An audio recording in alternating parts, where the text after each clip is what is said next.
Camping will use up one of your camping supplies. Do you want to camp here? Yeah, let's rest. I'll use one of my camping supplies and hopefully make sure that everyone is pretty good. Spire rest bonus. There we go. Nice. Now, interestingly... Oh, we've got a missive. On the subject of spies. Okay, fair enough. Salutations, Aavak. It's difficult to separate fact from superstition when it comes to edicts, as it seems only Kyros knows how it all works. The rest of us are left to live in fear and ponder it all. Kyros edicts are a sort of magic above and beyond even the Archons. I dare say the edicts are stronger than Kyros, as there's no evidence Kyros can willingly stop an edict once set into motion, which is, in part, why Kyros edicts seem to have an until or unless clause in their wording. I know the edict, as powerful as it is, requires a human voice to complete the casting. Thus the Overlord has people like you proclaim edicts cast far from the Imperial throne. The magic is Kyros magic, but the human voice is the final carrier, or trigger, to complete the magic phenomena. And here's what's most fascinating. At least as far as you're concerned, there have been dozens of mortal agents who have been made to proclaim edicts. 2/3 of them die within the decade, and many gave reports of lingering mystic scars from the ordeal. And there have also been a handful to resolve or break an edict. These until and unless clauses get fulfilled from time to time, and we see a similar pattern in history. Those who resolve an edict often live short lives, and many speak of arcane side effects to the shattered edicts. Here's where you're unique, however.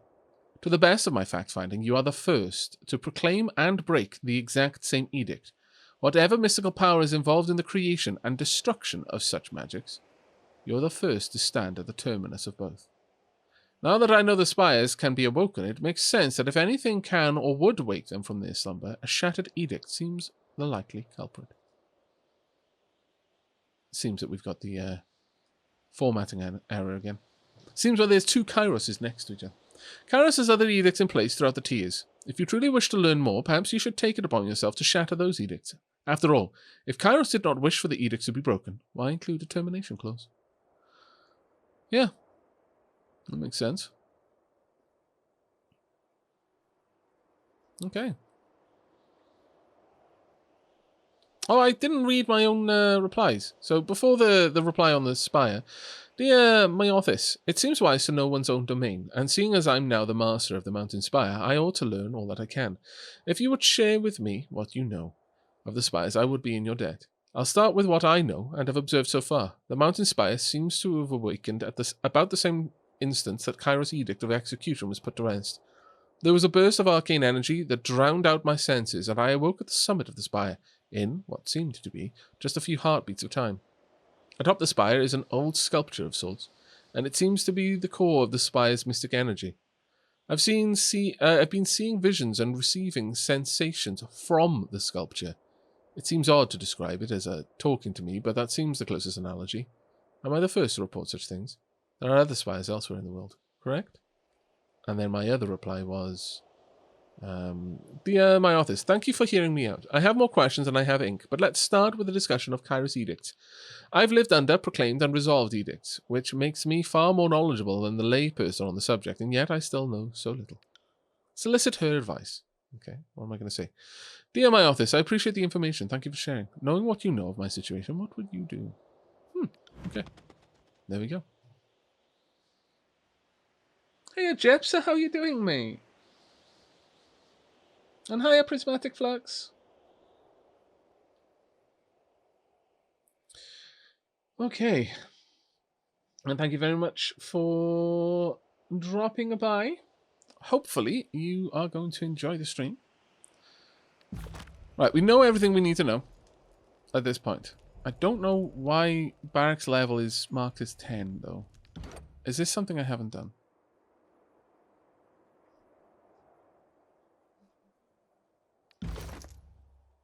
Doesn't seem it, but it's strange to me all the same. Alright. We are heading out. Now that we've got all of this, we're going to head over to Secluded Forge, and it might be a while before we come back. So, let's go.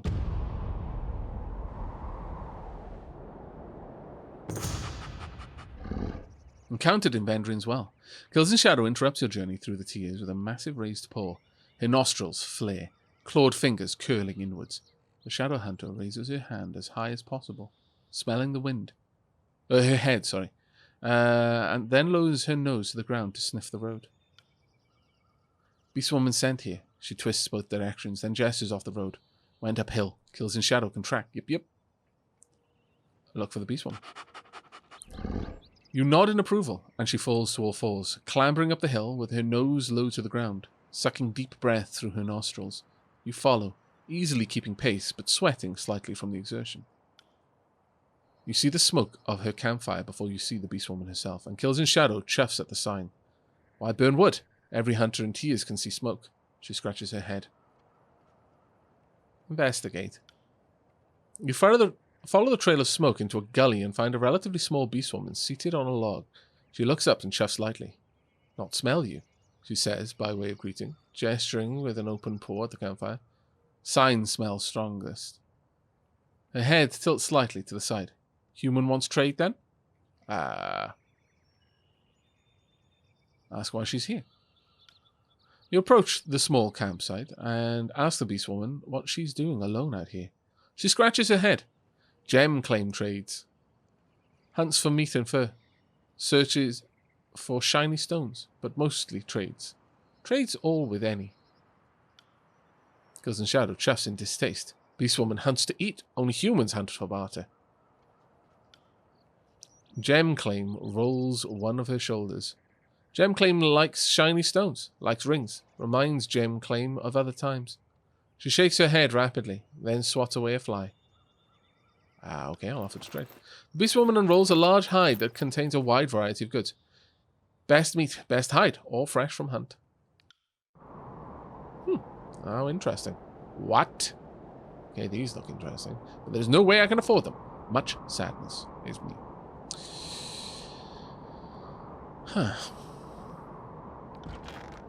Would I even be able to come close to trading for that?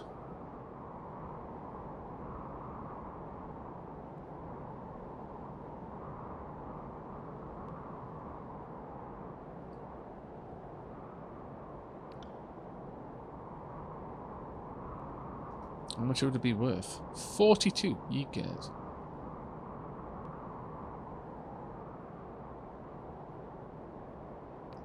I don't think I'll ever use that, though.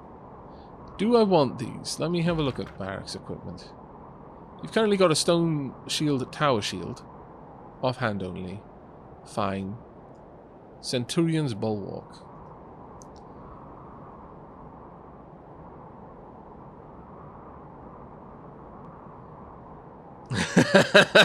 Lady Sheila, yes, if you broke in and read the Beast Woman's lines in Papyrus's voice.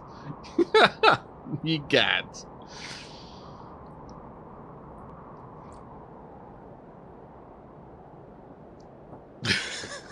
That would be hilarious, but no.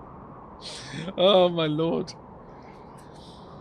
Right. So this is exquisite wizardry. Plus 10% spell damage. That doesn't make much sense for Barik. Passive ignore armor and shield recovery penalties for 30 seconds and triggers after reaching under 25% health. While the ranks of Graven Ashes is favoured, bear a reputation for seeking glorious death in combat, the Earthshaker Centaurum feared nothing more. Centaurum requisitioned this iron tower shield and wove it into potent enchantments that would empower his sigils and lighten the bulwark in moments of mortal danger. While the shield spared Centaurum from Tearsman Falx's and Beastwoman claws, it offered him no protection from the heart failure that claimed his life in an Insure outhouse. Wow. That's unfortunate.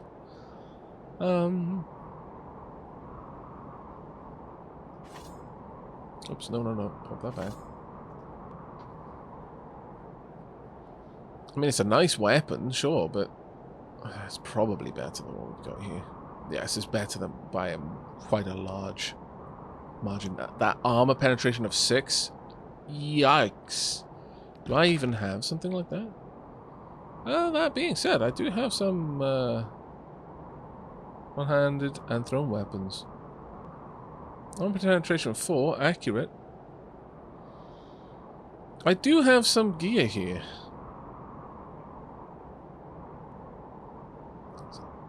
disfavored iron guitar, bronze dagger, bronze dagger, bronze dagger, iron great axe, iron warhammer, yeah, seeker, an iron spear. Would this replace both of them though? Don't think so. It says one-handed, so. At any rate, I don't think I'm ever going to use a bronze warhammer.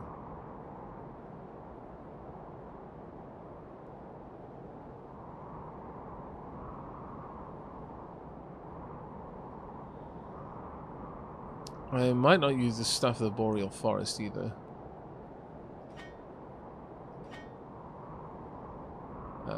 Axe of the First Brother, Arcane Blast.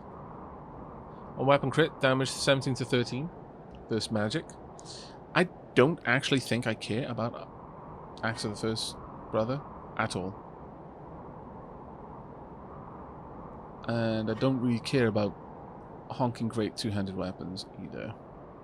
That being said, if I did care about such things, which one would I want to keep? Probably that one. There we go. That can go back there. Dunk.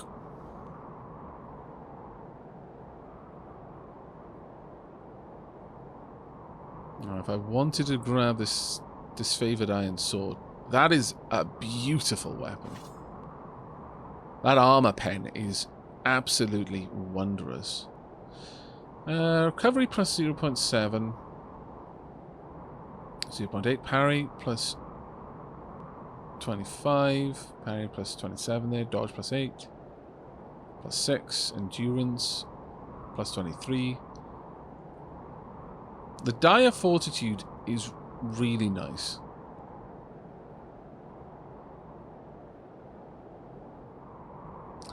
Armor and shield recovery penalties. The fact that if Barik's health drops low enough, he'll be able to very quickly start to attack. He won't have a recovery time, really. Recovery is the amount of time that a character spends between actions. Equipped armor and weapons have a large effect on recovery, with heavier armor and more damaging weapons inflicting longer recovery times.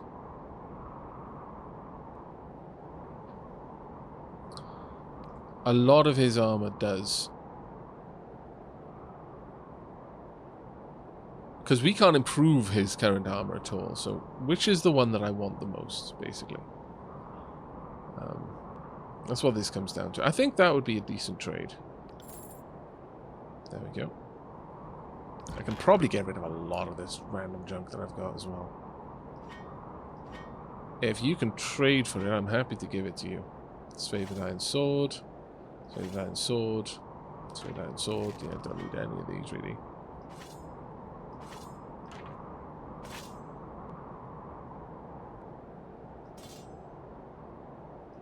Though, honestly, don't need that either. This is a hell of a lot better.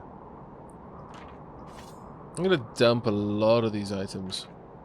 There's just no point in keeping them. I'll keep these for now. Oh, wow. So much trash to vend.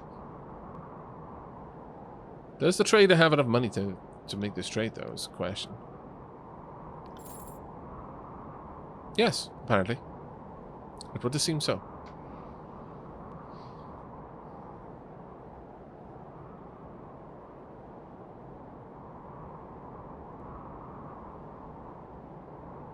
I'm going to leave it at that. I'm not going to mess around with the rest of the gear there, but that wasn't too bad of a trade, I would say. Okay. And on we go.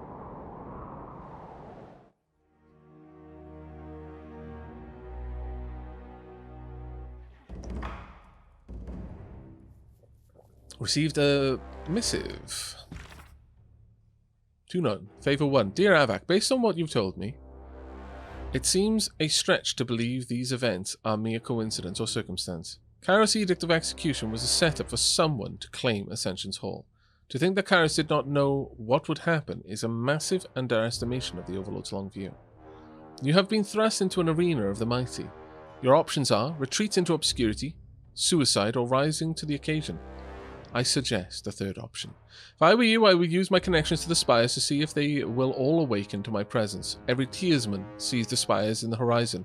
If they know you are the master of the spires, they will see you each time they look to the sunrise or sunset. Foster a reputation of power. Make others fear you. This is what I've seen Kyros and every living Archon do for as long as I've lived, and there's reasons for this.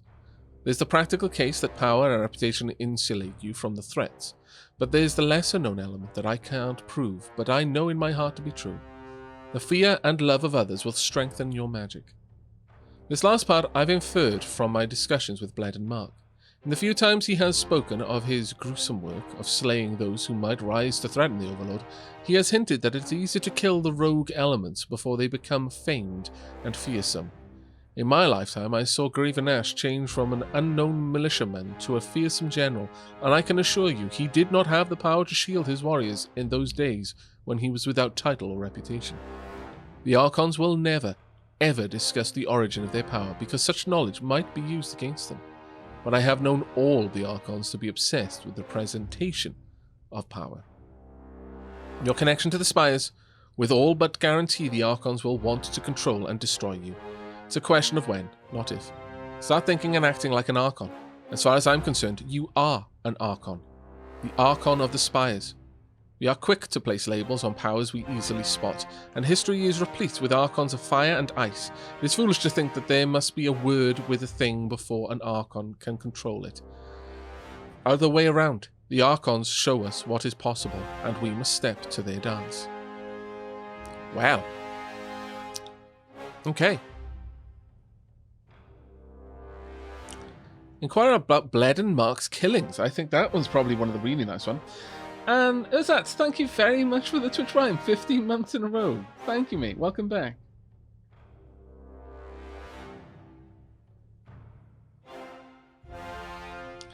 I'm really tempted to go with Bled and Mark. I want to know more about our friend. Dear my Arthas, your wisdom on the matter is greatly appreciated. You made mention of Bled and Mark and his killings. During my training, Fatebinder Calio hinted that much of Bled and Mark's work involves killing off threats before they blossom into genuine problems. So it's curious to hear you second that fact. So, let's say for the sake of argument, I am some Archon. Is it just a matter of time until Bled and Mark is sent to kill me? Should I be making grand displays of loyalty to the court to assuage his suspicions? I'm not sure about that. But I'll go with it.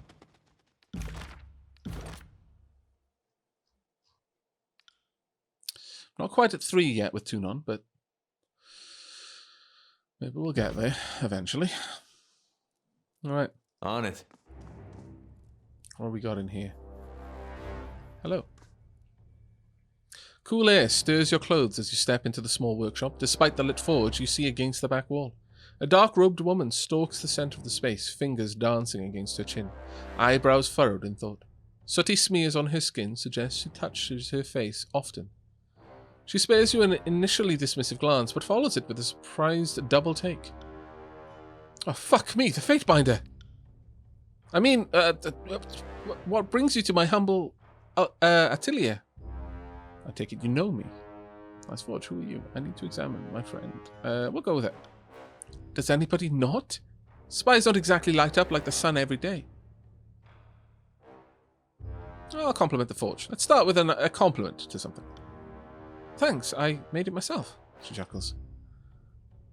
I'm partially fond of the heat boards, not just on occasion of the comfort. It keeps the place from going up in flames, barring anything unusual. I had the thought after... She frowns and drops into silence. After the Vellum Citadel? After the Vellum Citadel. Are you a sage? Is anyone anymore? Heard the school burned up. I studied among the sages once, years ago. Worked for the royalty of Azure for a while after that. Nice work until Cairn arrived. You going to prosecute me? She looks you over. Depends on how helpful you are.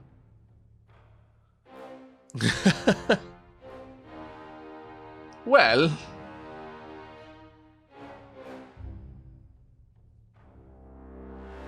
Not today. Then let me ask again, why are you here? I need you to examine my friend.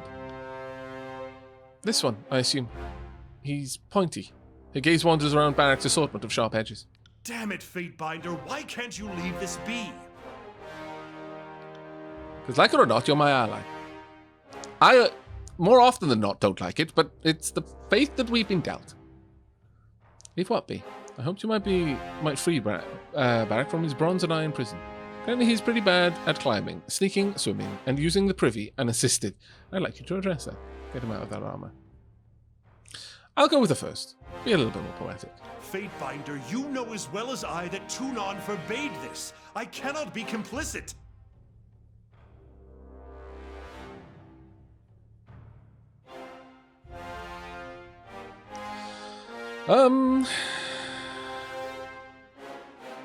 I promise you that you will be. It will be for the best, friend.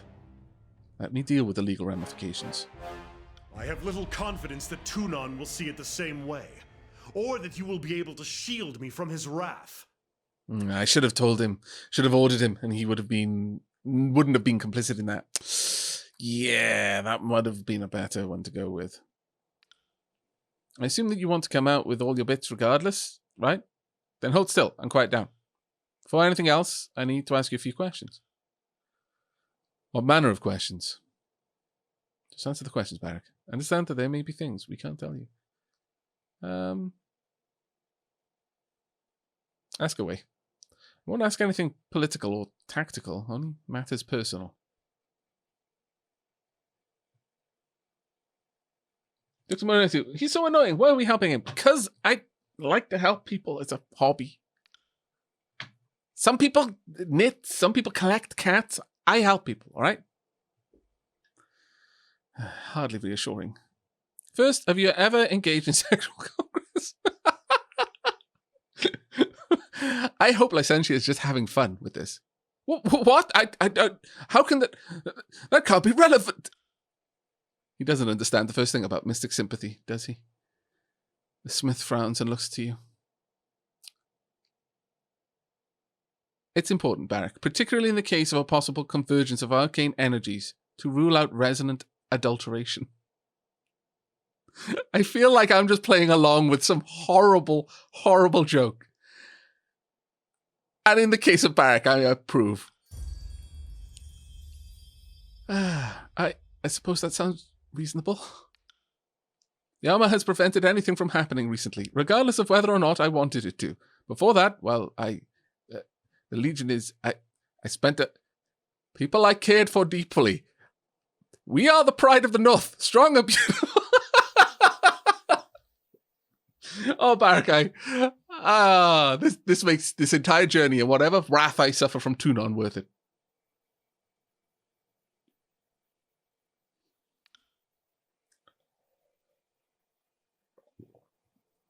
That's all I should speak of it. I have never passed time with a mage, or Archon, Oathbound, Beastwoman, or anything else unusual. Nothing unusual? I've always heard that there's a special bond between a disfavored officer and their submissives.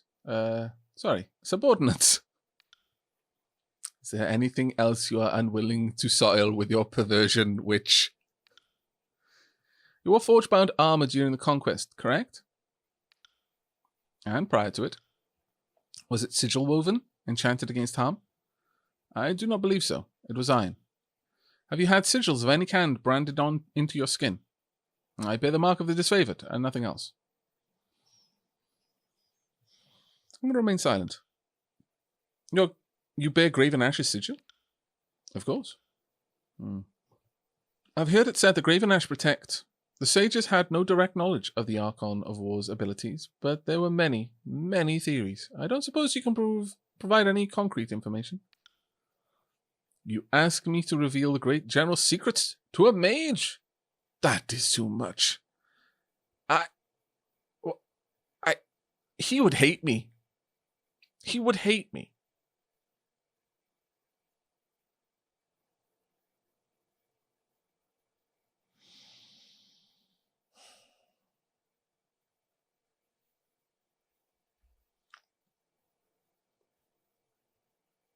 I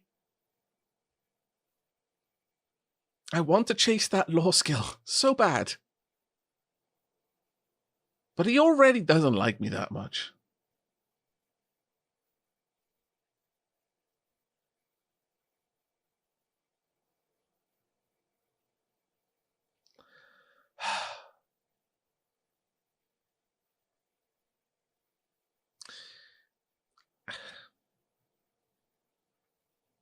I feel that I am a Fatebinder, and as such, I am not subject to the same oaths as a disfavored. And so, if, through whatever machinations, I happen to have uncovered the secret of Graves' Ash abilities, I am free to share them.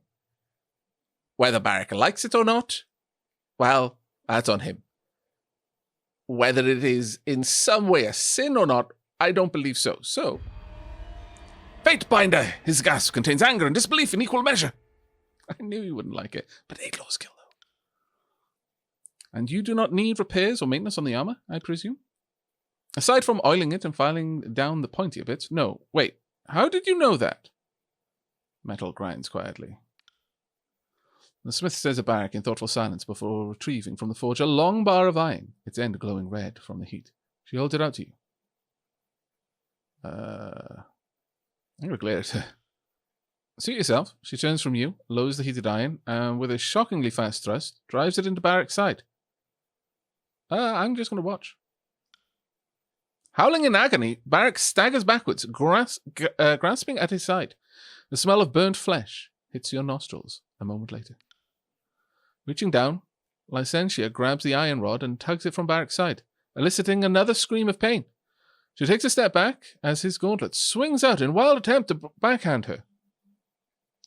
Fucking shit on an ill-starred beast mother of asses! Wow, what a comeback. What in the great general's name, woman? Was that necessary? I assume it was.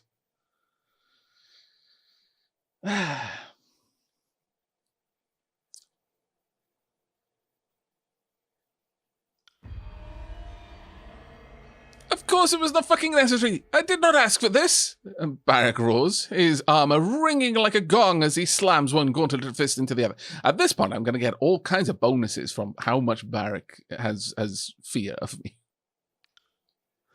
Amazing. The smith holds up a sizzling metal prod, drawing a sigil in the air with her free hand. Examine the wound. You bend close to the wound, but Barik's hand is clamped over the hole in his side, obscuring your view. I need to see your injury, Barik. With a slow reluctance, Barik moves his gauntleted hand from the hole in his side. Oh, he liked that I cared. How sweet. You peer through the hole in the oxidized bronze and iron shell, willing yourself to ignore the mixing smells of cooked meat and fetid human waste. You see the ragged, oozing flesh beneath, a gasping red cavity, pulsing in time with Barik's labored breath. Even as you watch, the wound seems to close, bronze-colored skin knitting together as the edges like a slowly closing mouth. It's not merely the skin, however. Barik's armor cage slowly shifts and flows incrementally, reducing the aperture. Are you seeing this too? His arm seems to be healing, just like his flesh. Put your finger in. No! What if it heals on my finger and I can't pull it back out?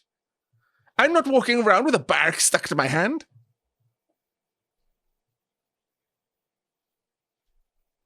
I'm not poking Barik's oozing flesh wound, also oozing armor wound. No.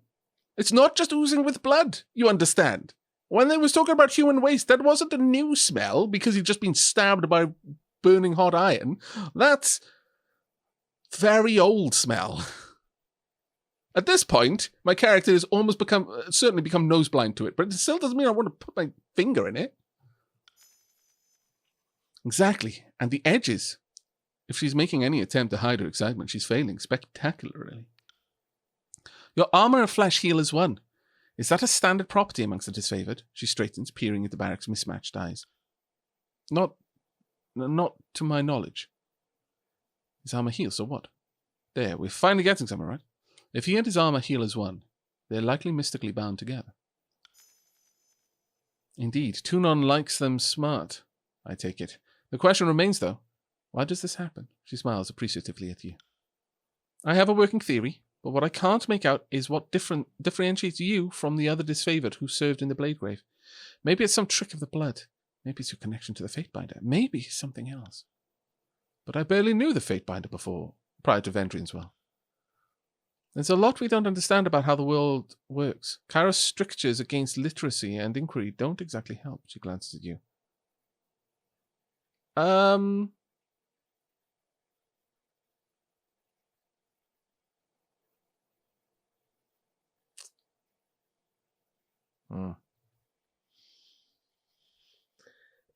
Yes, very much you, Idalek. Very much you.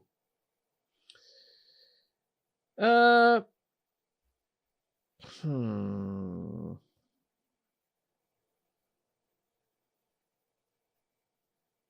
have to wonder how this game plays out if you make an idiot. I mean, how would you even get to be a Fatebinder as an idiot? I mean, maybe you're just a very honest idiot.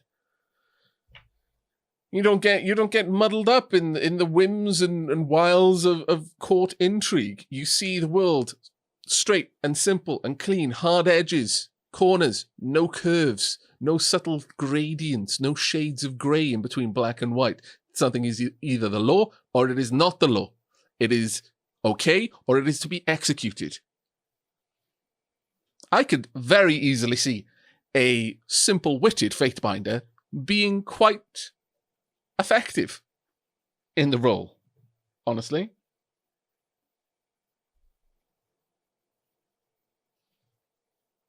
Okay.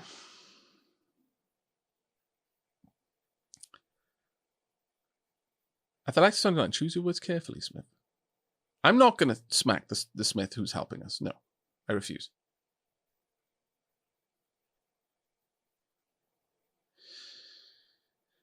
I could glare silently here, or I could reassure her that I'm not going to turn her in. And I'm not going to turn her in. If she helps Barik, I'm not going to. Oh, well, actually, if I do this, I promise that I won't. That's difficult. I'm going to glare silently. This is now unlocked on the world map. Before I can suggest a solution, I need a sample of alloyed iron and bronze from the site of your entrapment. About this much should do. She holds open her palms about 6 inches apart. Ugh, Imperial. Well, that's a reason alone for us to dethrone Kyros and install someone who actually gives us proper standardized measurements. My God, Imperial measurements.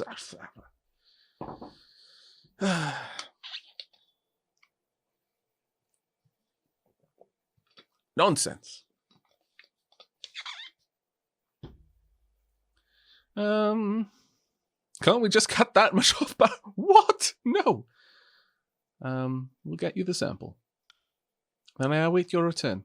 She turns from me, peering thoughtfully into her slack tub and the iron rod within. Okay.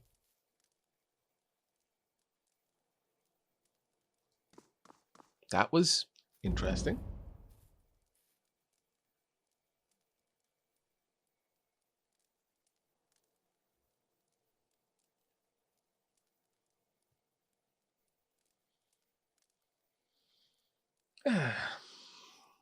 Now, let's have a look. Gotta go back to the Blade Grave. That's annoying, but okay. I brought Barik over here specifically to deal with this. Now I'm stuck with you. Alright. I am going to have a look around. In stark contrast to the tools of the Overlord's forge-bound smiths, this equipment bears the marks of heavy use and inconsistent maintenance. The mixed flavors of oil and sulfur cling to the back of your mouth. A much-abused earthenware jug dominates this small table, the only flat surface in the room not apparently dedicated to the smith's craft. An acerbic odor of strong, stale wine lurks in the air around it. Maybe I could have a look at some of these items. I'm just having a look. I'm not taking any. Wouldn't dream of it while you're helping me.